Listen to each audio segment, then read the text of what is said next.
ठीक, चलो भाई। अच्छा, एक मिनट थोड़ा सा वेट करना। वीडियो रुक रुक के चल रहा है।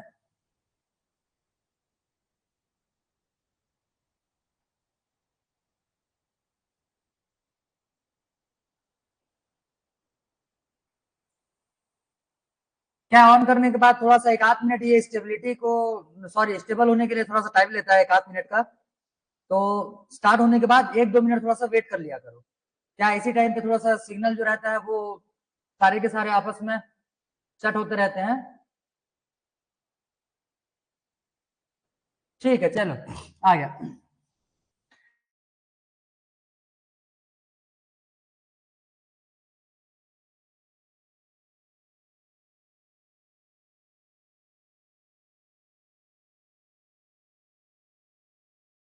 हालांकि क्लास में पूछने का तो वैसे कोई फैसिलिटी है नहीं। एक second, wait for a second.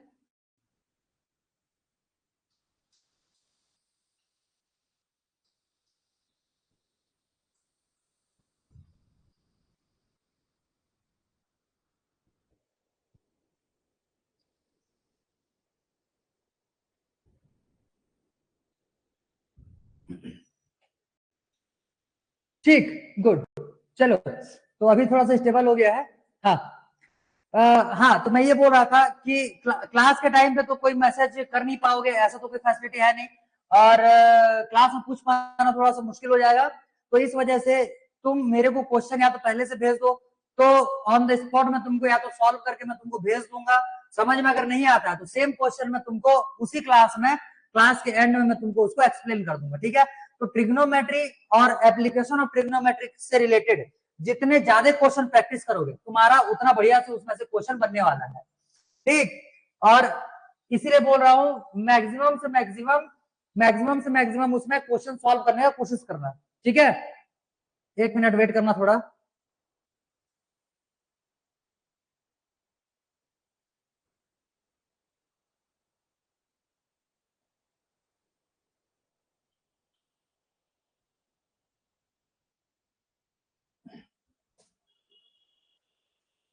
ठीक है, फिर चलो। तो आज हम लोग साइंस का चैप्टर स्टार्ट करने वाले हैं। और साइंस का जो चैप्टर है आज का, मेटल्स एंड नॉन मेटल्स। ठीक है, लगाओ हेडिंग लगाओ, साइंस का chapter metals and non metals.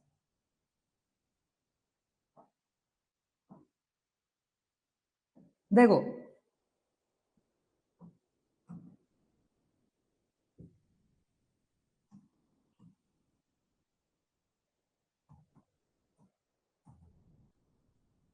Metals and non metals, ठीक है। तो इसका सबसे पहला तो एक फैक्ट यही लिख लो।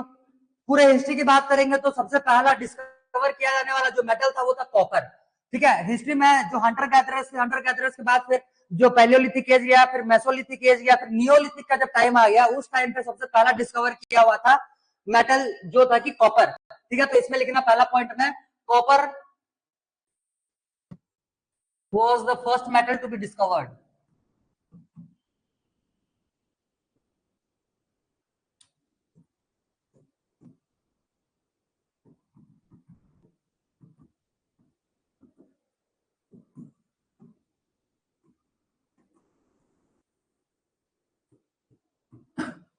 metal was the first metal, sorry, copper was the first metal to be discovered, ठीक है। इसको सबसे पहला खोजा गया, ये तुम्हारा मेटल था, क्लियर। तो देखो ध्यान से समझो इसमें थोड़ा सा, मेटल और नॉन मेटल जो रहते हैं इनके स्पेसिफिक कोई डेफिनेशन तुमको देखने के लिए नहीं मिलेगा। फॉर एग्जाम्पल अगर तुमको पूछा जाए कि ह्यूमन क्या होता है, तो ह्यूमन को तुम कैसे डिफाइन करोगे? ह्यूमन को डिफाइन करने का ऐसा कोई प्रॉपर डेफिनेशन है नहीं, ठीक है। बट फिर भी अगर किसी ह्यूमन को अगर हम लोग को डिस्क्राइब करना रहेगा, तब के केस में हम लोग ह्यूमन के प्रॉपर्टीज या फिर उसके कैरेक्टरिस्टिक्स के बेसिस पे इसको हम लोग क्या कर सकते हैं, डिफाइन कर सकते हैं। फॉर एग्जाम्पल ह्यूमन का अगर डेफिनेशन लेंगे तो ह्यूमन हम लोग उसको बोलेंगे जो कि दो पैर होते हैं, दो हाथ होते हैं, चलेगा तो दो पैर पे चलेगा, दिमाग भी होगा। तो ये सारे के सारे उसके कैरेक्टरिस्टिक्स या फिर फीचर्स हो जाएंगे जिन बेसिस पे हम लोग किसी भी एक ह्यूमन को डिस्क्राइब कर सकते हैं, ठीक। सेम वैसे ही मेटल्स और नॉन मेटल्स जो रहते हैं इनको डिस्क्राइब करने के लिए कोई स्पेसिफिक डेफिनेशन होता नहीं है, बट इनके जो कैरेक्टरिस्टिक्स या फिर प्रॉपर्टीज होते हैं उनके थ्रू हम लोग इसको पूरा का पूरा डिस्क्राइब कर सकते हैं, ठीक। तो सबसे पहला हम लोग मेटल्स के बारे में लिखेंगे और हेडिंग लगाओ इसमें, properties of weight, physical properties of metals. Physical, एक काम करो, physical properties of metals and non metals दोनों लिखो पहले, ये हेडिंग लगाओ, फिर इसको पूरा का पूरा एक्सप्लेन करते हैं। Physical property of metals and non metals.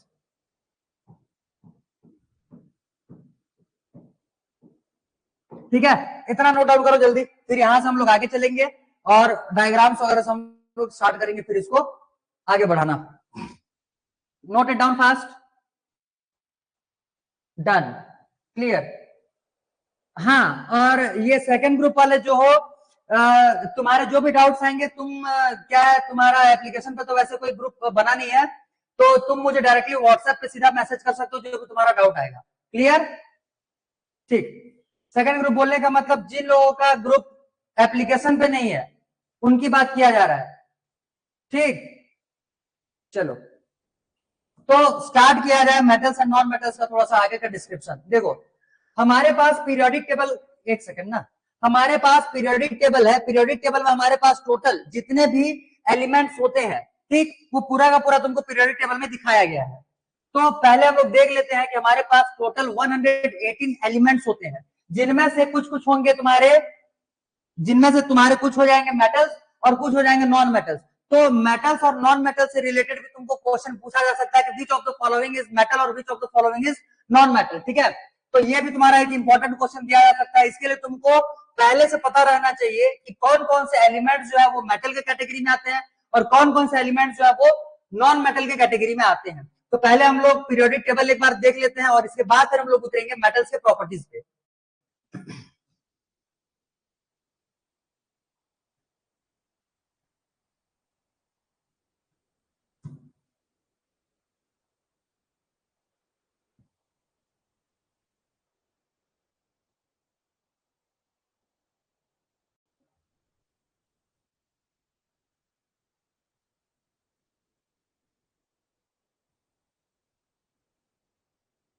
ठीक, अब क्लियर विजिबल हो रहा होगा। ठीक है, अभी क्लैरिटी से दिख रहा होगा ये। तो देखो ये है पूरा का पूरा पीरियोडिक टेबल। ठीक, ये है पूरा का पूरा तुम्हारा पीरियोडिक टेबल। पीरियोडिक टेबल में टोटल नंबर ऑफ एलिमेंट्स जो है वो होता है 118। ठीक है, 118 टोटल एलिमेंट्स हम लोग को देखना रहता है। तो 118 एलिमेंट्स में से कुछ होते हैं मेटल्स, जैसे ये जितना तुमको पिंक कलर में दिख रहा होगा, पिंक कलर से इस साइड के सारे एलिमेंट्स हो जाएंगे तुम्हारे मेटल्स। ठीक है, और उसके बाद फिर कुछ एलिमेंट्स छोड़ करके फिर इधर एक ग्रुप दिख रहा होगा, इसको हम लोग बोलेंगे नॉन मेटल्स। तो नॉन मेटल्स और मेटल्स, इन दोनों के बीच में जितने एलिमेंट्स एग्जिस्ट करते हैं इसको हम लोग बोलते हैं मेटलॉइड्स। ठीक है, इनका प्रॉपर्टी कुछ कुछ मेटल्स के जैसे भी होता है और कुछ कुछ नॉन मेटल्स के जैसे भी होता है। ये दोनों ही टाइप की प्रॉपर्टीज ये शो करते हैं, इसी वजह से इनको बोला जाता है मेटलॉइड। तो खैर हमारे पोर्शन में मेटलॉइड का तो कोई काम है नहीं, हम लोगों को मेटल्स और नॉन मेटल्स लेकर के चलना है। ठीक है, तो हम लोग मेटल्स हो जाएंगे ये सारे के सारे एलिमेंट्स, नॉन मेटल्स हो जाएंगे वो सारे के सारे एलिमेंट्स। अभी रिसेंटली जो एग्जाम्स हुए थे उसमें से किसी एक स्कूल के एग्जाम में मैंने देखा हुआ था कि उसमें मेटल्स और नॉन मेटल्स के लिए ये 5 ऑप्शंस दिए हुए थे। एक सिलिकॉन दिया हुआ था, एक फास्फोरस दिया हुआ था, एक सल्फर दिया हुआ था और एक आर्गन दिया हुआ था, और बोला गया था कि which of the following is non metal. ठीक, तो वो तो हो जाएगा तुम्हारा नॉन मेटल। क्या वो तो एक नोबेल गैस है, तो उसको हम लोग नॉन मेटल की कैटेगरी से उसको अलग ही रखते हैं। तो ये पूरा का पूरा ये जो तुमको ग्रुप दिख रहा है ये हो जाएगा तुम्हारे नोबेल गैस का। और उसके बाद फिर यहाँ से सल्फर और ये सॉरी फास्फोरस और सल्फर, ये दोनों जो हो जाएंगे तुम्हारे कौन से हो जाएंगे नॉन मेटल। उसके पहले के एलिमेंट जैसे सिलिकॉन हो गया, एल्यूमिनियम हो गया, ये नॉन मेटल की कैटेगरी में फिर नहीं आने वाले। तो इसको तुमको आइडेंटिफाई करना पड़ेगा। पहले एक पीरियोडिक टेबल जो तुम्हारे बुक में दिया हो या फिर नेट से डाउनलोड करो, उसमें से फिर यहां से तुम्हारा ये काटो इसको, जो पार्ट्स नॉन मेटल्स करेंगे उसको अलग से आइडेंटिफाई करो, जो पार्ट्स मेटल करेंगे उसको अलग से आइडेंटिफाई करो। और ये बॉर्डर यहां से जो तुम्हारा बॉर्डर लाइन बनने वाला होगा उसी से मेटल्स और नॉन मेटल्स को क्लासिफाई करने की कोशिश करो, क्योंकि क्वेश्चन अगर तुम्हारा दिया जाएगा मेटल नॉन मेटल को सॉरी डिफरेंशिएट करने के लिए, तब के केस में तुमको इसी बॉर्डर लाइन से ही दिया जाएगा। क्लियर है इतना? वेट, ब्लर हो गया थोड़ा सा। ठीक है, अब क्लैरिटी क्लियर दिख रहा होगा। ठीक, तो ये बॉर्डर लाइन तुम यहां से एक खींच लेना। बॉर्डर के उस साइड में जितने नॉन मेटल्स है पहले उनका नेमिंग अलग से कर लोगे, और बॉर्डर के इस साइड से जो तुम्हारे मेटल्स हैं उनका नेमिंग अलग से कर लोगे। ये सारे के सारे तुमको लिखने का कोई जरूरत नहीं है, बस ये बॉर्डर लाइन तुमको आइडेंटिफाई करना है। ठीक है, बॉर्डर लाइन बस तुमको आइडेंटिफाई करने का है। तो ये हो जाएगा तुम्हारा पीरियोडिक टेबल। अब हम लोग यहां से आगे बढ़ते हैं और देखो सबसे पहले हम लोग प्रॉपर्टीज की बात करते हैं। तो याद रखना पूरा प्रॉपर्टीज को तुमको लाइन बाय लाइन नहीं लिखना है, जैसे फ्लो चार्ट में तुमको दिखाया गया रहेगा सेम वैसे फ्लो चार्ट एक ड्रॉ करोगे और एक ही प्लेस पे सारे के सारे प्रॉपर्टीज विथ एक्सेप्शन, जो भी उसके एक्सेप्शन है वो भी हम लोग साथ में करेंगे। तो सारे प्रॉपर्टीज विथ एक्सेप्शन ऐसे ही तुमको ड्रॉ करने हैं। मे भी डायग्राम जो लेकर के आया हुआ हूं मैं उसमें तुमको सारे के सारे प्रॉपर्टीज देखने के लिए ना मिले, तो एक दो प्रॉपर्टीज जो रहेंगे वो हम लोग उसमें से अलग से देखने वाले हैं। ठीक है, पहले जितना प्रॉपर्टी उसमें दिया हुआ रहेगा उसको पहले कवर करो।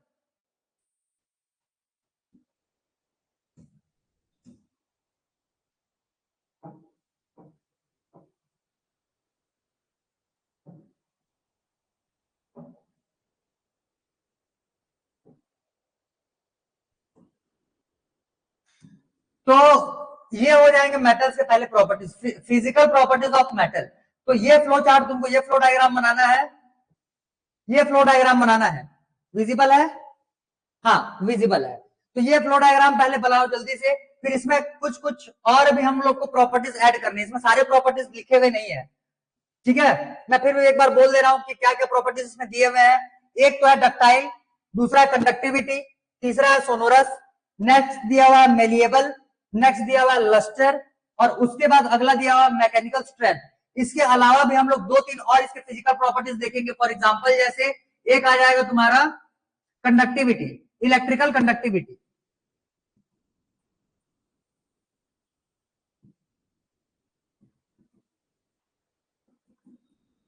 इलेक्ट्रिकल कंडक्टिविटी, ठीक है, नोट इट डाउन फास्ट, जल्दी नोट डाउन करो जल्दी।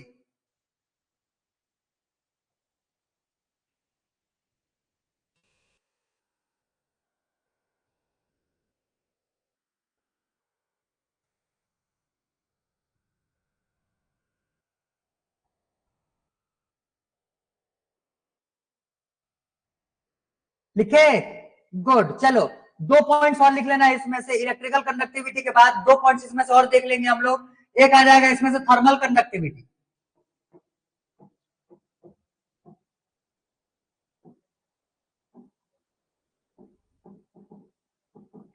थर्मल कंडक्टिविटी, और एक और पॉइंट हम लोग इसमें से देखेंगे, डेंसिटी।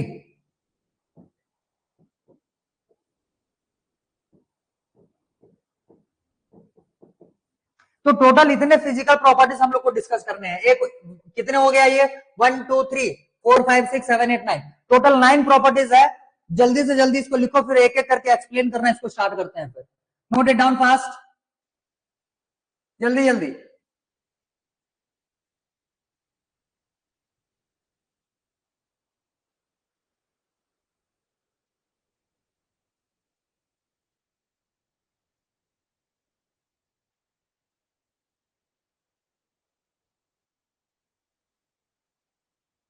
डन डन, ठीक, चलो तो हाँ देख लो भाई, सबका हो गया क्या? सबका हो गया note down? Done done, clear clear, good, very good. चलो तो आगे बढ़ते हैं अब इसमें से। देखो एक एक करके हम लोग डिस्क्राइब करना चालू करते हैं। सबसे पहले उठाते हैं लश्यर। ठीक है, लश्यर का मतलब होता है शाइन। तो ये जो प्रॉपर्टी होता है ये किसी भी एक मेटल को शाइनी बनाता है, उसमें चमक लेकर के आएगा, तो इस प्रॉपर्टी को हम लोग बोलते हैं लश्यर। हालांकि जितने भी वर्ड्स इसमें तुमको तुम्हारा लिखे हुए हैं, मीनिंग तुमको सभी के पता है, और प्लस वो चीज होता क्या है वो भी तुमको पता है, बट हम लोगों को इस स्पेसिफिक टॉपिक पे एक्सेप्शंस देखने हैं। जैसे लश्यर, तो ऐसे कौन कौन से जनरली मेटल्स जो रहते हैं उनमें लश्यर मिलता ही है, बट कुछ मेटल्स ऐसे होते हैं जो नॉन लश्यर भी होते हैं, या फिर ये जो लश्यर रहता है वो टाइम के साथ धीरे धीरे करके ये खत्म होता जाता है, वो कम होता जाता है। तो उसी प्रोसेस को, वो जो एक्सेप्शंस रहेंगे हम लोग को मेनली उस पर फोकस करना है। बाकी लश्यर क्या होता है ये तो जनरली सभी को पता रहता है। ठीक है, तो पहले लश्यर के बारे में हम लोग देखेंगे। इसमें से इसके देखो, हम लोग को जो मेन इसमें देखना है, लॉस ऑफ लश्यर,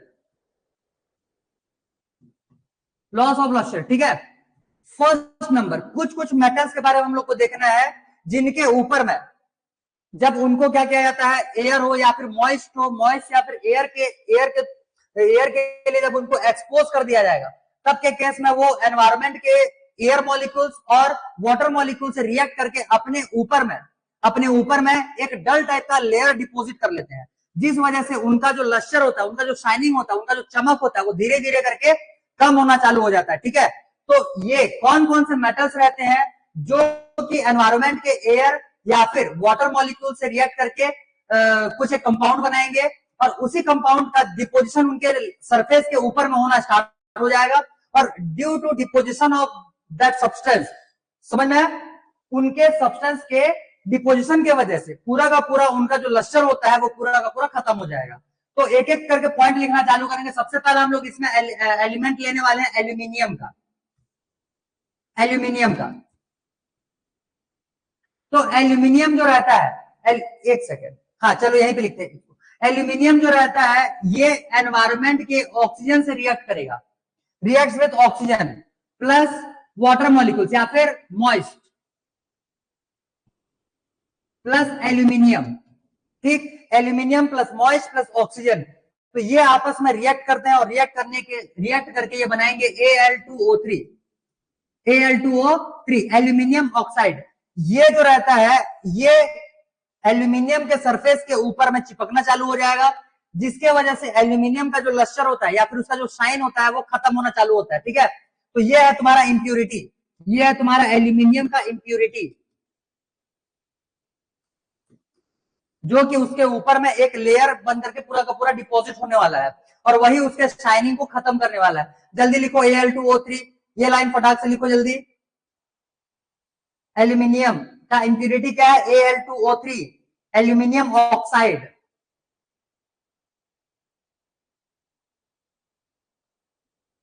हो गया?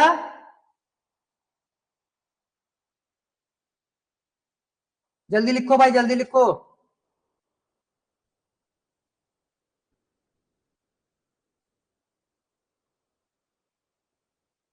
Good, done.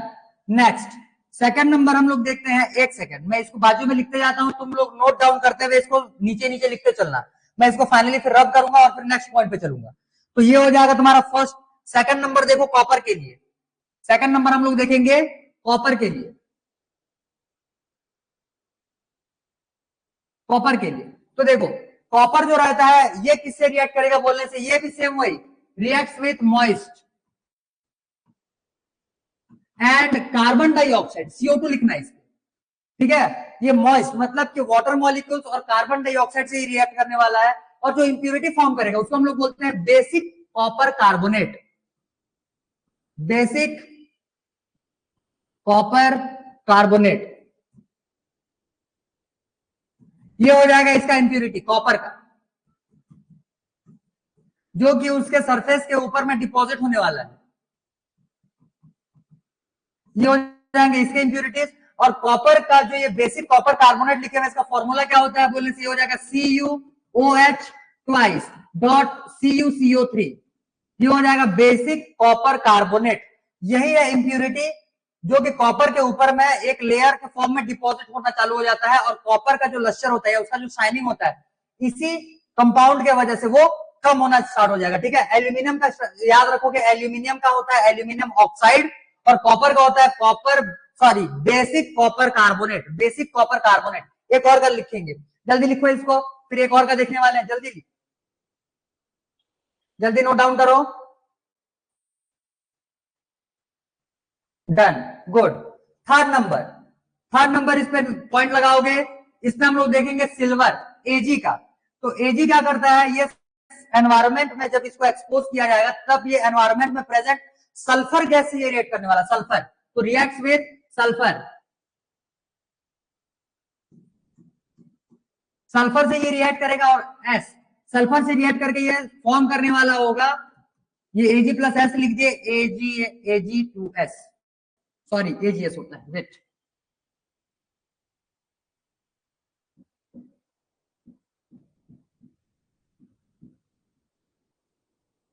चलो ये Ag2S, हाँ Ag2S ही होगा, तो Ag2S है ये। क्लियर, ये हो जाएगा तुम्हारा इंप्यूरिटी ओवर द सिल्वर। ठीक है, सिल्वर के ऊपर में यही इंप्यूरिटी डिपोजिट होने वाला रहता है, जिसकी वजह से सिल्वर का भी कलर धीरे धीरे करके डल पड़ने लगेगा और उसका शाइनिंग जो है वो खत्म होना स्टार्ट हो जाएगा। तो ये तीन इंप्यूरिटीज तुमको याद करने हैं। एक हो जाएगा एल्यूमिनियम के लिए एल्यूमिनियम ऑक्साइड, सेकंड कॉपर के लिए basic copper carbonate, aluminium oxide का formula Al2O3, basic copper carbonate का formula CuOH twice dot CuCO3। Next है सिल्वर, सिल्वर का इंप्यूरिटी हो जाएगा सिल्वर सल्फाइड, तो Ag2S, Ag2S ये होता है silver sulphide, silver sulphide,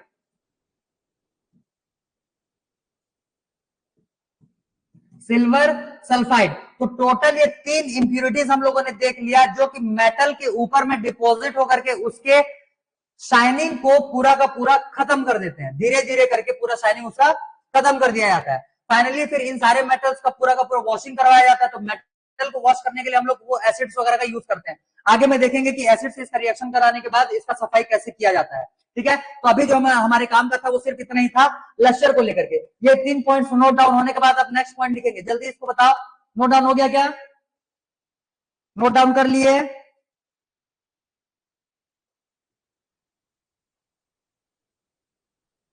note down हो गया? जल्दी बताओ जल्दी।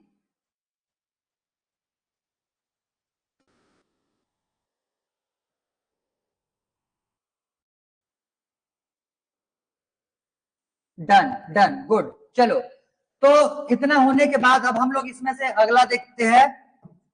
क्लस्टर के बाद मैकेनिकल स्ट्रेंथ जो दिया हुआ है, mechanical strength. Second point mechanical strength के लिए देखना, मैकेनिकल स्ट्रेंथ बोलने का मतलब हो जाएगा इसका इसका मतलब हो जाएगा हार्डनेस। वेट, मैकेनिकल स्ट्रेंथ बोलने का मतलब हो जाएगा इसका मतलब हार्डनेस।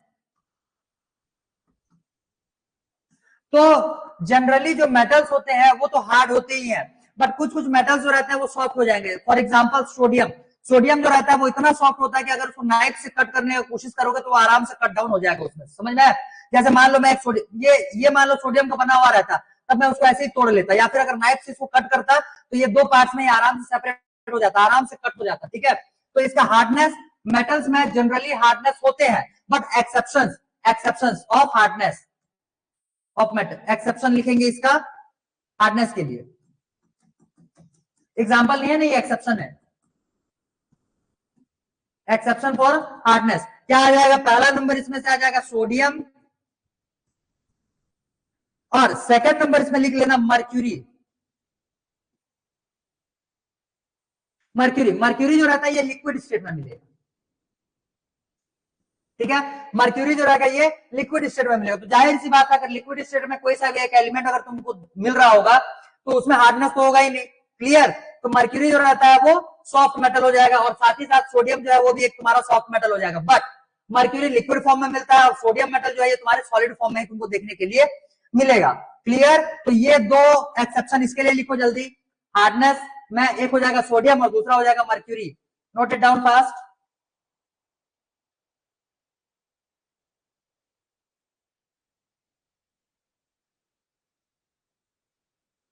हो गया?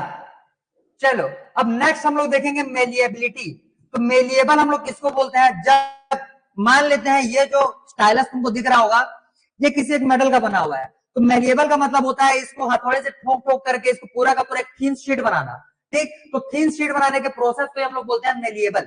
ठीक है, सॉरी, उसको हम लोग बोलेंगे मेलिएबिलिटी। ठीक है, और वो जो उसका प्रॉपर्टी है थिन शीट में कन्वर्ट होने का, उस प्रॉपर्टी को हम लोग बोलते हैं मेलिएबल। ठीक है, तो वो प्रॉपर्टी उसका हो जाएगा मेलिएबल। क्लियर? मेलिएबल। अच्छा, इसको नोट डाउन करवाना है। चलो, तो इसमें लिखेंगे the property due to which, इसमें लिखेंगे the property due to which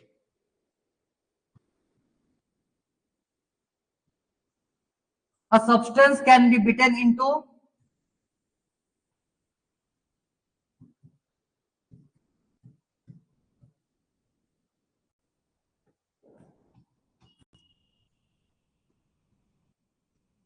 into thin sheet.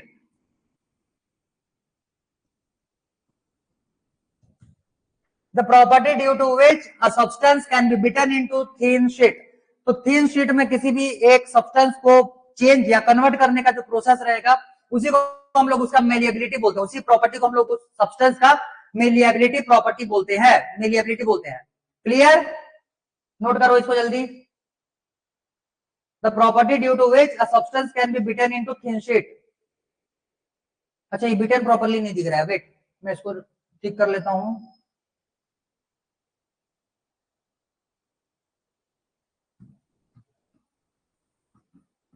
Beaten into thin sheet, clear, ठीक, गुड। चलो अब यहां से हम लोग देखते हैं, तो एक चीज इसमें देख लेना, मेटल जो रहता है वो जनरली मेलिएबल ही होंगे, इसके लिए एक्सेप्शन वगैरह याद करने की तुमको कोई जरूरत नहीं है, जिसका याद करने का रहेगा वहां पे मैं तुमको बकायदा करवा दूंगा, ठीक है। चलो अगला नेक्स्ट जो है वो है ductile.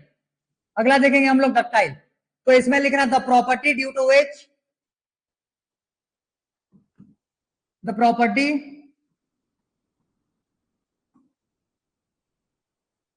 Due to which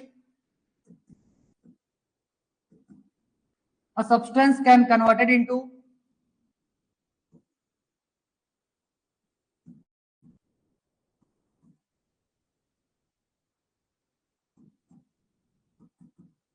converted into thin wire। अगर इसी को पकड़ करके खींचा जाएगा तो एक पतला सा वायर ये बनते जाएगा, ठीक है, टूटना नहीं चाहिए, टूटना नहीं चाहिए। अगर उसको पीट पीट करके या फिर खींच करके जब पतला वायर बना लेते हैं तो ये एक प्रॉपर्टी होता है किसी भी एक मेटल का।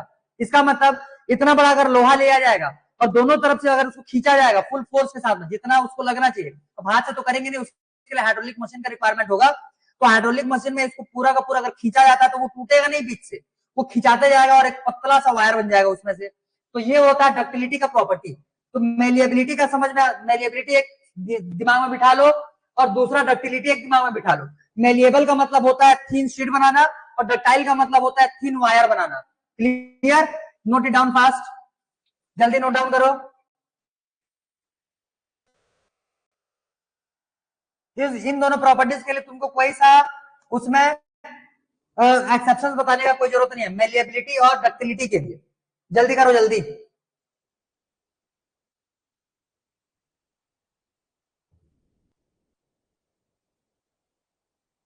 डन, डन, ठीक है। चलो अब अगला देखेंगे हम लोग, ये इलेक्ट्रिकल कंडक्टिविटी पहले कर लेते हैं।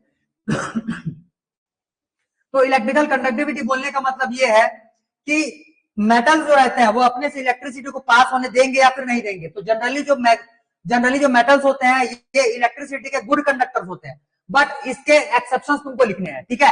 इलेक्ट्रिकल कंडक्टिविटी में इसमें metals are generally good conductors, exception इसमें लिखेंगे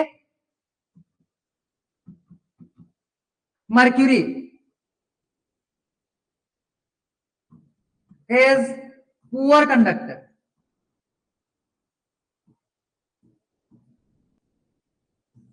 एंड मर्क्यूरी जो है ये तो पुअर कंडक्टर होगा, but lead is almost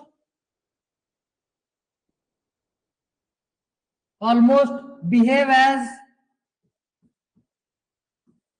insulator, ठीक है। इसमें से मर्क्यूरी जो रहेगा ये तो बहुत कम कंडक्टिविटी शो करने वाला है, बट लेड जो होता है, लेड पीबी, ये पीबी लेड जो होता है इस ये ऑलमोस्ट ये इंसुलेटर के जैसा बिहेव करेगा, मतलब कि इसका जो कंडक्टिविटी रहता है नियरली इंसुलेटर के जैसा होने वाला है, ठीक है। तो ये दो एक्सेप्शन इसमें लिखना है तुमको। पहला हो जाएगा मर्क्यूरी जो कि पुअर कंडक्टर ऑफ इलेक्ट्रिसिटी होने वाला है। सेकंड वन इज लेड जो कि हो जाएगा तुम्हारा बहुत ही कम कंडक्टिविटी शो करने वाला है, अप्रोक्सीमेट वो इंसुलेटर के जैसा बिहेव करता है, ठीक है। नोट इट डाउन फास्ट, जल्दी नोट डाउन करो।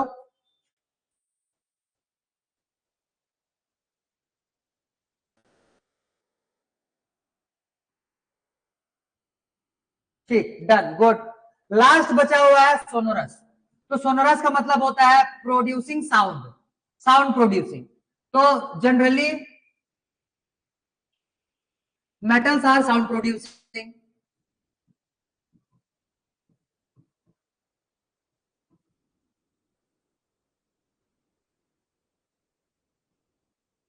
Generally metals are sound producing. लिखो, जल्दी लिखो।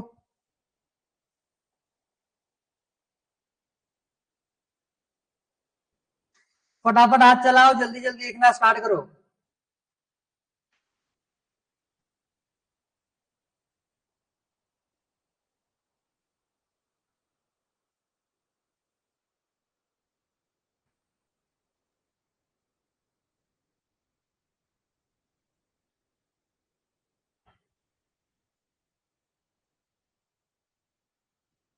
अच्छा एक छूट गया, डेंसिटी। ये डेंसिटी दिख रहा है यहाँ पे, डेंसिटी ये एक छूट गया। तो डेंसिटी इसमें जनरली जनरली मेटल्स जो रहते हैं वो डेंस होते हैं, डेंस मटेरियल होते हैं, ठीक है। बट कुछ एक्सेप्शन इसमें से देखना है, जो एक्सेप्शन हो जाएगा इसमें से मर्क्यूरी आ जाएगा, उसका डेंसिटी बहुत कम होता है, जिस वजह से वो लिक्विड फॉर्म में आता है। तो इस वजह से एक्सेप्शन इसका लिख लेना मर्क्यूरी। मर्क्यूरी मर्क्यूरी जो रहेगा इसका डेंसिटी बहुत कम होगा, इसी वजह से ये सॉलिड फॉर्म में ना मिलकर के लिक्विड फॉर्म में देखने के लिए मिलता है। सॉलिड फॉर्म में ना दिख करके लिक्विड फॉर्म में ये एग्जिस्ट करेगा। Clear?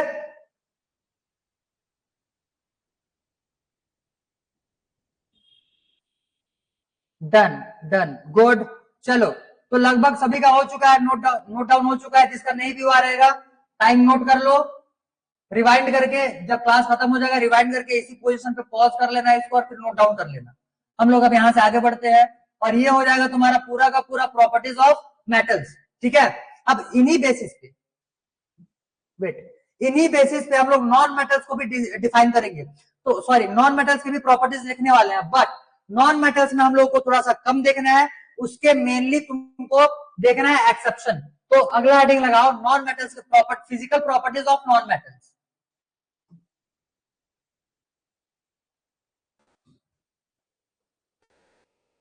Physical properties of non metals.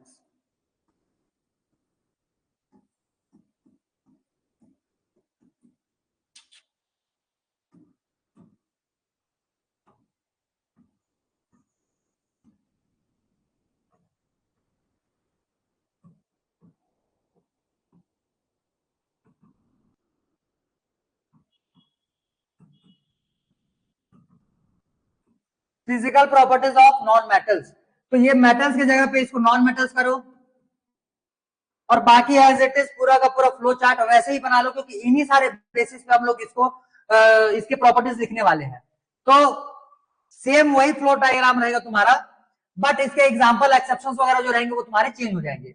और जितने भी पॉजिटिव चीजें लिखे हुए हो, बोलने का मतलब यह है इन पॉइंट्स को जिस हिसाब से तुम लोगों ने डिस्क्राइब किया हुआ है फॉर मेटल्स, उसको ऑपोजिट कर लेना है इसमें। जैसे लश्चर, तो लश्चर एक प्रॉपर्टी होता है मेटल्स का, बट नॉन मेटल्स के लिए क्या हो जाएगा, एक प्रॉपर्टी नहीं होगा। जनरली नॉन मेटल्स जो रहता है वो उनमें लश्चरनेस या लश्चरस नहीं होते हैं, उनमें शाइनिंग नहीं देखने के लिए मिलेगा, ठीक। तो इसमें लिखना है non metals are non lustrous.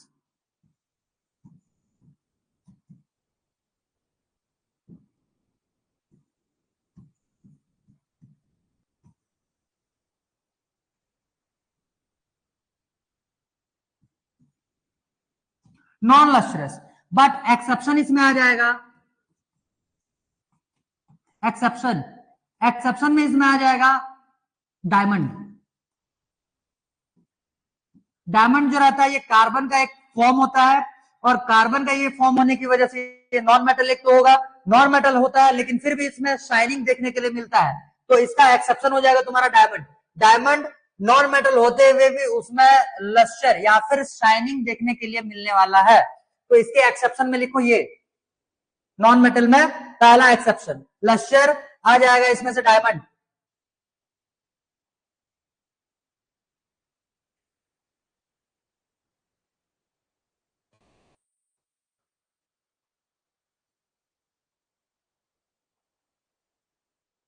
हो गया। अब अगला लिखेंगे इसमें से मैकेनिकल स्ट्रेंथ। तो मैकेनिकल स्ट्रेंथ का मतलब हार्डनेस देखे हुए थे। जनरली नॉन मेटल जो रहते हैं उनका हार्डनेस जो रहता है वो ज्यादा होता नहीं है, वो रिजिड होंगे नहीं, उनको उनको आसानी से तोड़ा जा सकता है, ठीक है। तो इसमें लिखेंगे non metals are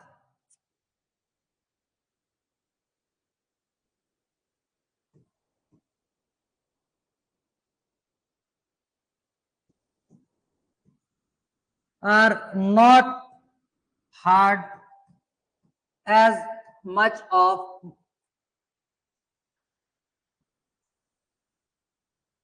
metals। Non metals metals के जितने हार्ड नहीं होते हैं। इसमें भी एक्सेप्शन आएगा और इसका एक्सेप्शन में भी लिखोगे डायमंड। डायमंड जो रहता है वो एक नॉन मेटल है, फिर भी सारे के सारे एलिमेंट्स में से सबसे ज्यादा हार्डेस्ट एलिमेंट माना जाता है डायमंड को, ठीक है।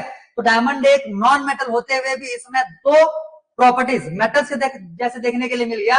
एक हो जाएगा तुम्हारा लस्टर मतलब शाइनिंग, अगला हो जाएगा मैकेनिकल स्ट्रेंथ मतलब उसका हार्डनेस। तो हार्डनेस के मामले में भी डायमंड सबसे ज्यादा होगा, और ये शाइनिंग भी बाकी मेटल से कंपेरिजन में बहुत ज्यादा करता है, ठीक है। बट इस पे लाइट अच्छे से इंसिडेंट होना चाहिए, ठीक, लिखे हैं।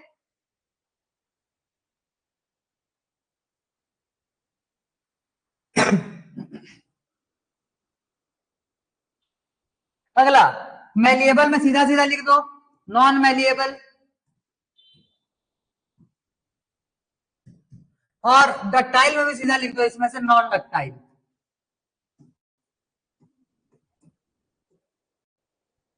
कंडक्टिविटी में लिखना मोस्टली नॉन मेटल्स आर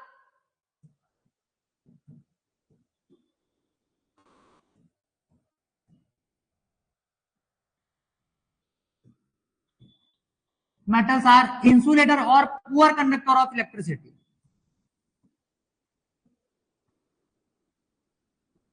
और poor conductor of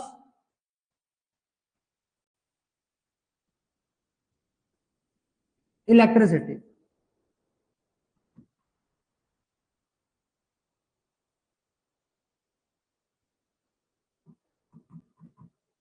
poor conductor of electricity, ठीक है। तो ये हो जाएगा कंडक्टिविटी को लेकर के। सोनोरस, इनमें तो कोई भी साउंड प्रोड्यूसिंग होते नहीं है, तो ये generally non sonorous, non sonorous, non sonorous, ठीक हो गया। अच्छा, दोनों में एक पॉइंट छूट गया है। मेटल्स में भी एक लिख लेना, मेल्टिंग एंड बॉइलिंग पॉइंट। और हालांकि अभी जब जब इसको हम लोग क्या बोलते हैं डिफरेंशिएट करेंगे, तो उसमें सारे के सारे बेसिक पॉइंट्स हम लोग कवर करने वाले हैं। बट फिर भी जब डिस्क्राइब करने के लिए आएगा तुमको, तो right the characteristics of metal या फिर right the characteristics of non metal, तो तुम्हारे 3 या 4 मार्क्स के क्वेश्चन में आने वाला है। तो अगर तुमको डिस्क्राइब करने के लिए देगा, तो पॉइंट बाय पॉइंट एक एक करके, जितने भी फ्लो चार्ट्स में हम लोगों ने पॉइंट बनाया हुआ है, एक एक करके पॉइंट बाय पॉइंट लिखोगे, और उसी को 2-2 लाइन्स में डिस्क्राइब करोगे, साथ में उसके एक्सेप्शंस भी उसमें लिखोगे, ताकि जो चेकर रहेगा उसके सामने में तुम्हारे कॉपी का इंप्रेशन अच्छा रहेगा। अगर तुमको स्टार्टिंग के ही कुछ क्वेश्चंस में इंप्रेशन अगर अच्छा मिल गया, तब वो आसानी से तुमको जो क्वेश्चन में तुम्हारे थोड़े मोड़े मिस्टेक्स भी रहेंगे, उस पर भी तुमको वो अच्छा खासा मार्क्स दे देगा, ठीक है। तो इस वजह से लिखने में कोई भी कमी नहीं करना है, बहुत अच्छे से पूरा का पूरा आंसर राइटिंग करना है। अभी जल्दी से जल्दी थोड़ा सा कोर्स को और आगे बढ़ाते हैं, फिर तुमको बकायदा बताऊंगा कि कैसे तुमको एग्जाम में आंसर राइटिंग करने हैं, हाई स्कोर कैसे उस पर तुमको मिलेगा, ठीक है। चलो नोट करो इतना जल्दी फटाफट, तो जल्दी नोट करो फटाफट। डन, गुड, ठीक है। तो एक पॉइंट इसमें और लिख लेना तुम, melting and boiling point, melting point MP and boiling point BP, ठीक है। शॉर्ट में लिखे हुए हैं melting and boiling point. Melting boiling points generally metals जो रहते हैं उनके बहुत ज्यादा हाई होंगे, और नॉन मेटल्स जो रहते हैं ये इनके मेल्टिंग और बॉइलिंग पॉइंट्स बहुत लो होते हैं। देखो, मोस्टली नॉन मेटल्स जो रहते हैं वो सॉलिड स्टेट में नहीं मिलते, वो गैसियस स्टेट में मिलते हैं। ऑक्सीजन हो गया तुम्हारा, क्लोरीन हो गया, ये जितने तुमको दिखेंगे मोस्टली नॉन मेटल्स जो रहते हैं वो क्या हो जाएंगे, गैसियस स्टेट में देखने के लिए मिलेंगे। बट कुछ नॉन मेटल्स होते हैं जो तुम्हारे सॉलिड स्टेट में देखने के लिए मिलते हैं, बट फिर भी उनका जो मेल्टिंग बॉइलिंग पॉइंट रहता है वो मेटल्स के कंपैरिजन में कम ही होगा। तो इनका मेल्टिंग बॉइलिंग पॉइंट्स में तुमको लिखना है लो मेल्टिंग बॉइलिंग पॉइंट्स, और मेटल्स के में तुमको लिखना पड़ेगा high melting and boiling points, high melting and boiling points, ठीक।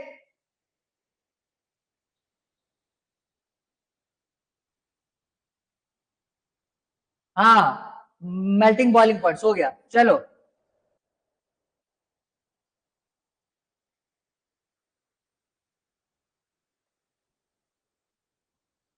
ठीक है, ठीक है। हाँ हाँ भाई, ये ठीक है। ये डाउट्स, वेट, डाउट्स जो है आज के क्लास में मैं नहीं करा पाऊंगा, क्या है आज सैटरडे है, तो मेरे को थोड़ा सा जल्दी भी निकलना है। तो डाउट्स जो है इसको हम लोग नेक्स्ट क्लास में कवर करेंगे। जो भी तुम्हारा डाउट्स आया हुआ है वो मैं नोट डाउन कर ले रहा हूँ, नेक्स्ट क्लास में पूरा सारा डाउट्स में कवर करवा दूंगा, ठीक है। आज हम लोग मोस्टली पहले पार्ट्स को कवर करते हैं, ठीक, ताकि जल्दी जल्दी क्लास खत्म हो पाए। हाँ हाँ हाँ, बस ठीक, बस वेट कर लो, वेट कर लो, वो कॉन्सेप्चुअल पार्ट का है। हालांकि आगे वाले जो टॉपिक्स हम लोग करने वाले हैं उसमें वो सारे के सारे तुम्हारे जो डाउट्स है वो कवर अप हो जाएंगे, ठीक है। उसको अलग से मेरे को और कराने का यहाँ पे जरूरत नहीं है। थोड़ा सा बस वेट कर लो, नेक्स्ट क्लास तक का थोड़ा सा वेट कर लो। नेक्स्ट हम लोग उन्हीं टॉपिक्स पे ही डिस्कस करने वाले हैं, ठीक। ठीक है चलो, तो इसके बाद हम लोग यहाँ से आगे बढ़ते हैं। और तुम्हारा next important question, differentiate between metals and non metals. तो मेटल्स और नॉन मेटल्स को डिफरेंशिएट करने के लिए आएगा, तो सबसे पहले तुम ये पूरा का पूरा ये टेबल बनाओगे, और टेबल में जिन बेसिस पे हम लोग यहाँ पे कर रहे हैं इन्हीं में से अपना बेसिस सिलेक्ट कर लेना। 4 या 5 बेसिस पे तुमको पूरा का पूरा उसको डिफरेंशिएट करना पड़ेगा, ठीक। तो सबसे पहले ये टेबल बनाओ, फिर इसको डिफरेंशिएट करते हैं एक एक करके। टेबल ड्रॉ करो जल्दी फटाफट, मैं हट जाता हूँ यहाँ से। हाँ, टेबल बनाओ जल्दी फटाफट।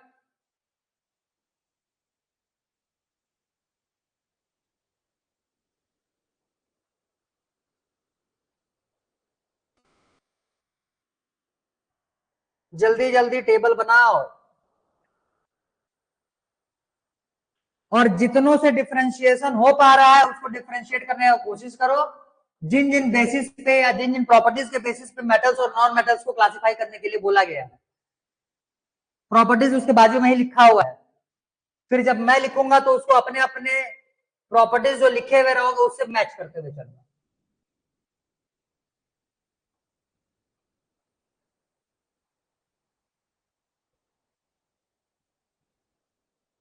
देखो, तो जब इनको डिफरेंशिएट करोगे तुम जनरल बेसिस पे ही डिफरेंशिएट करोगे। जो एक्सेप्शंस है उनको हर एक डिफरेंशिएशन में लिखने का कोई जरूरत नहीं है।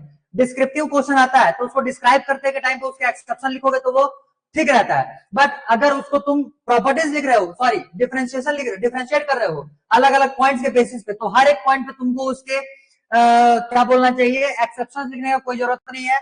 इसको यहाँ पे तुम्हारा नोटिस नहीं किया जाता, तो जनरल बेसिस पे इसको तुमको डिफरेंशिएट करना है, ठीक। चलो देखो, स्टेट ऑफ एग्जिस्टेंस बोल रहा है, तो मेटल्स जो रहते हैं जनरली कौन से स्टेट में एग्जिस्ट करेंगे बोलने से, generally metals are exist in, या मेटल्स जनरली ऑकर्स इन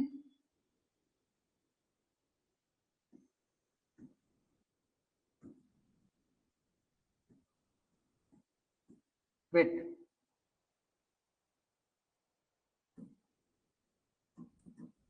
सॉलिड स्टेट। इसमें क्या हो जाएगा, mostly in gaseous state and some in solid state,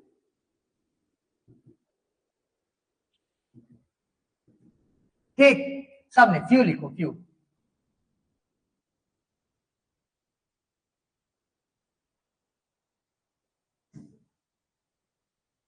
few in solid state, ये हो गया पहला। नेक्स्ट, लस्टर दिया हुआ है, तो metals are generally metals are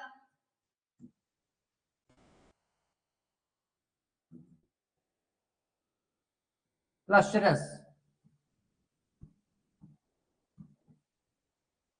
और ये हो जाएंगे नॉन लस्टरस।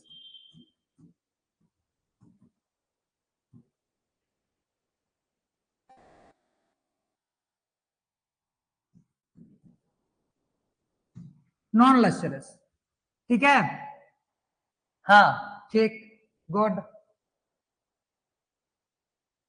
अच्छा, मोस्टली लोगों ने कंप्लीट कर लिया हुआ है इसको, ठीक है। जितने लोग का कंप्लीट हो चुका है मेरे साथ साथ मैच करते हुए चलो, जो भी तुम्हारा, हालांकि तो कुछ इसमें प्रॉब्लम होना नहीं चाहिए क्योंकि अभी अभी सारी चीजों को हम लोगों ने डिस्कस किया हुआ है। कंडक्टिविटी, तो ये conductors, good conductors, good conductors. इसमें लिखना है पुअर कंडक्टर्स या इंसुलेटर्स,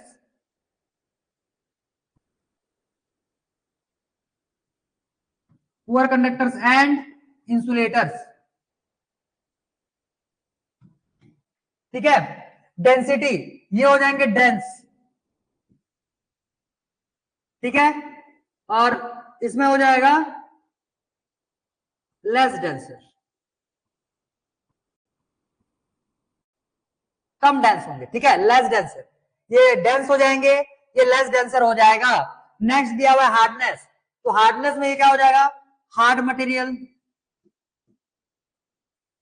हार्ड, जनरली ना, ये सारे हम लोग जनरल फॉर्म लिख रहे हैं जनरली, एक्सेप्शंस तो सभी में देखने के लिए मिलेगा, बट जनरली मेटल्स जो रहते हैं वो लस्टर होते हैं, जनरली डेंसिटी जो रहता है मेटल्स का वो ज्यादा होता है, जनरली हार्डनेस जो रहता है वो मेटल्स हार्ड सब्सटेंस होते हैं, बट एक्सेप्शन भी तुमको देखने के लिए मिलेंगे। यही मैं बोल रहा था कि जब भी डिफ्रेंशिएट करोगे तो इसको जनरल फॉर्म से, सॉरी जनरल टर्म पे ही तुमको दिखाना है, जनरल टर्म से ही इसको डिफ्रेंशिएट करोगे हार्ड, और ये क्या हो जाएगा generally soft.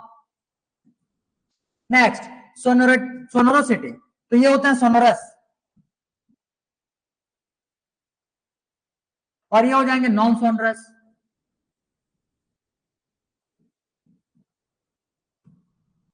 Next malleability and ductility, दोनों ही इसमें होते हैं, दो मेलिएबल भी होता है मेटल्स और डक्टाइल भी होता है, और नॉन मेटल्स दोनों में लिख देना नो, इनमें ना मेलिएबिलिटी मिलता है ना ही इनमें डक्टिलिटी मिलता है। Next melting, MP and BP जो लिखा हुआ है ये melting point and boiling point को रिप्रेजेंट कर रहा है, तो ये क्या हो जाएगा high, high melting and boiling point, और इसमें क्या हो जाएगा ये low melting and boiling point.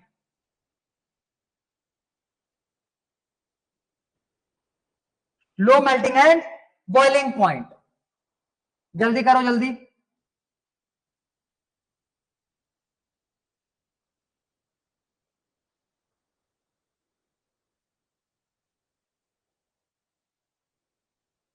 Done, good, करो भाई जल्दी जल्दी करो।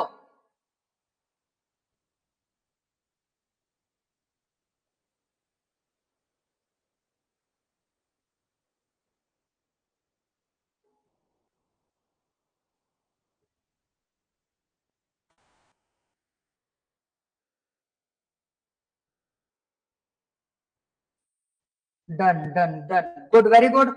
तो इसका मतलब सभी का हो चुका है यहां तक नोट डाउन। अब हम लोग फिजिकल प्रॉपर्टी हम लोगों का मेटल्स एंड नॉन मेटल्स का हो चुका है कंप्लीट। अब हम लोग देखेंगे chemical properties of metals and non metals, ठीक है। तो मैं पहले ही तुमको बता दिया था कि जो हम लोगों ने एसिड बेसेस एंड सॉल्ट्स किए हुए थे उसके मोस्टली रिएक्शंस जो रहेंगे वो हम लोग यहाँ पे कॉपी करने वाले हैं, ठीक है, और मोस्टली रिएक्शंस को हम लोग एज इट इज पढ़ने वाले भी हैं। तो आज सिर्फ हेडिंग लगा लो और थोड़ा सा इसके एक आध दो प्रॉपर्टीज बता देते हैं मेटल्स के, और फिर बाकी हम लोग कंटिन्यू करेंगे नेक्स्ट क्लास में, ठीक। तो लगाओ अगला हेडिंग लगाओ तुम लोग इसमें,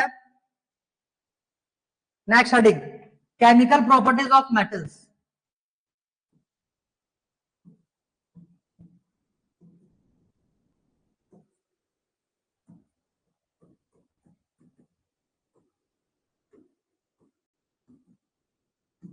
केमिकल प्रॉपर्टीज ऑफ मेटल्स, ठीक है।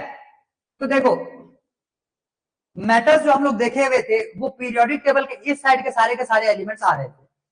Generally sodium, potassium, lithium, magnesium, calcium, ये सारे के सारे मेटल के कैटेगरी में आते हैं। इनमें से एक मैं एग्जांपल लेकर के पहले बता देता हूं, देखो ध्यान से। ये तो पता रहेगा तुमको कि जब भी किसी भी एक एलिमेंट को किसी दूसरे एलिमेंट से रिएक्ट करवाना होता है तो दोनों एलिमेंट अपना ऑक्टेट कंप्लीट करने की कोशिश करते हैं। इसका मतलब आउटर मोस्ट ऑर्बिट के नंबर ऑफ इलेक्ट्रॉन्स को 8 बनाने का कोशिश करेंगे।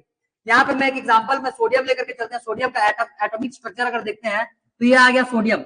सोडियम के पास टोटल नंबर ऑफ इलेक्ट्रॉन्स जो होंगे ये कितने हो जाएंगे 11, ठीक है। तो देखो सोडियम का इलेक्ट्रॉनिक कॉन्फ़िगरेशन करते हैं, ये 2 इलेक्ट्रॉन्स यहाँ पे आ गया, बचे हुए हैं 8 इलेक्ट्रॉन्स, सॉरी 9 इलेक्ट्रॉन्स, 1 2 3 4 5 6 7 8, क्योंकि सेकंड ऑर्बिट में 8 से ज्यादा इलेक्ट्रॉन्स नहीं आ सकते। इसके बाद नेक्स्ट ऑर्बिट इसमें से बनाएंगे और एक इलेक्ट्रॉन और बचा हुआ है तो यहाँ पे हम लोग उसको लगा लिए। अब सोडियम के पास 2 ऑप्शन, या तो ये 7 इलेक्ट्रॉन्स किसी दूसरे एलिमेंट से ले और अपना आउटर मोस्ट ऑर्बिट के 8 इलेक्ट्रॉन को कंप्लीट कर दे, या फिर ये आउटर मोस्ट ऑर्बिट के इलेक्ट्रॉन को ये डोनेट कर दिए। जब ये डोनेट कर देगा तो फिर वो ऑर्बिट ही खत्म हो जाएगा और इसके बाद वाला जो ऑर्बिट है उसमें पहले से 8 इलेक्ट्रॉन फिल्ड है, तो इस हिसाब से ये स्टेबिलिटी को अचीव कर लेगा। लेकिन ये स्टेबल कब हुआ? स्टेबल तब हुआ जब ये अपने आउटर मोस्ट ऑर्बिट के एक इलेक्ट्रॉन को डोनेट किया हुआ है। तो यही प्रॉपर्टी, इलेक्ट्रॉन को डोनेट करने का जो प्रॉपर्टी है, यही प्रॉपर्टी तुमको जनरली सारे के सारे मेटल्स में देखने के लिए मिलेंगे। तो केमिकल प्रॉपर्टी में सबसे पहला नंबर प्रॉपर्टी तुम लगाओ इस पे, metals are generally electrons donor. देखो metals are electrons डोनर। जैसे ये मेटल है, तो मेटल करेगा क्या, मेटल करेगा क्या, ये बनाएगा प्लस आयन, ये बनाएगा प्लस आयन, और एक इलेक्ट्रॉन ही डोनेट कर दिया। दो प्लस बनाएगा तो दो इलेक्ट्रॉन डोनेट करेगा, तीन प्लस बनाएगा तो तीन इलेक्ट्रॉन डोनेट करेगा। बोलने का मतलब ये है कि मेटल्स जो रहते हैं इनमें पॉजिटिव आयन बनाने का टेंडेंसी ज्यादा होता है। बोलने का मतलब यह है कि इलेक्ट्रॉन्स डोनेट करने का टेंडेंसी इनके पास ज्यादा होगा एज कंपेयर टू इलेक्ट्रॉन्स को एक्सेप्ट करना। क्योंकि अभी अभी देखे हुए थे सोडियम के आउटर मोस्ट ऑर्बिट में अगर एक्सेप्ट करता तो टोटल 7 इलेक्ट्रॉन्स का रिक्वायरमेंट था, और अगर डोनेट करता तो सिर्फ और सिर्फ एक इलेक्ट्रॉन वो डोनेट कर देता। इलेक्ट्रॉन एक डोनेट करे या फिर एक उसको एक्वायर करे या फिर उसको एक एक्सेप्ट करे, दोनों ही केसेस में अमाउंट ऑफ एनर्जी जो रहेगा वो इक्वल लगने वाला है। तो एक इलेक्ट्रॉन देने दे इसके बजाय कि 7 इलेक्ट्रॉन वो एक्सेप्ट करे, क्योंकि 7 इलेक्ट्रॉन अगर वो एक्सेप्ट करेगा तो उसको ज्यादा एनर्जी का रिक्वायरमेंट होगा, और वहीं अगर एक इलेक्ट्रॉन डोनेट करता है तो उतना एनर्जी का उसको रिक्वायरमेंट होगा नहीं। क्लियर? तो इस वजह से मेटल जो रहते हैं वो जनरली क्या होते हैं, इलेक्ट्रॉन डोनर इन नेचर, मतलब कि वो इलेक्ट्रॉन डोनेट करेंगे। क्लियर है? पहला तुम्हारा chemical property, note it down fast, जल्दी नोट डाउन करो। Metals are electron donor.